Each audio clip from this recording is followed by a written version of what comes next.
my entire career, everything that I've done, if I would have asked for somebody else to give me the stamp of approval that I was qualified and ready and in a situation where I could comfortably do it, I never would have done any of it. I had no business renting trucks and renting 35,000 square foot warehouses in Boston and filling them up with 7,000 boxes. I had no business doing that. I was 23 years old. I had no business charging people $500 to move their super high-end furniture out of an apartment in Harvard into my warehouse and breaking half of it and taking it back and being on the hook for it. Then fast forward to 2015 when I had that first piece of real estate that I wanted to buy.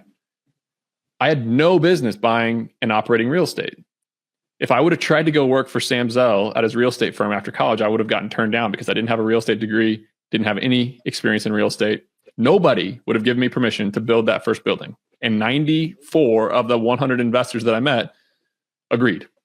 They laughed at me. And 8 of the 9 banks, or 9 of the 10, I can't remember if it was 9 or 10, they said, look, you are not qualified. We are not going to give you this money. You do not have permission to do this. We did it. Then we bought 62 other buildings and built a real estate private equity firm. Nobody gave me permission to do that. We started a construction engineering firm called RE Cost Seg. We're approaching $1 million a month of revenue.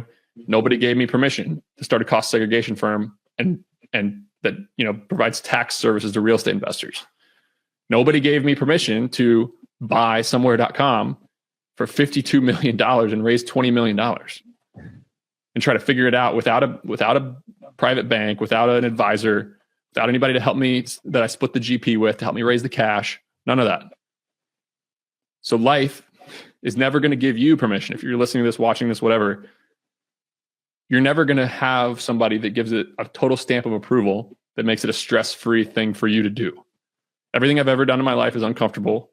Nobody would have ever given me permission to do any of it. And I had a lot of people try to talk me out of almost all of it. So take that as either a warning or encouragement, but it doesn't make it any easier, but nobody's going to give you permission. You got to give yourself permission.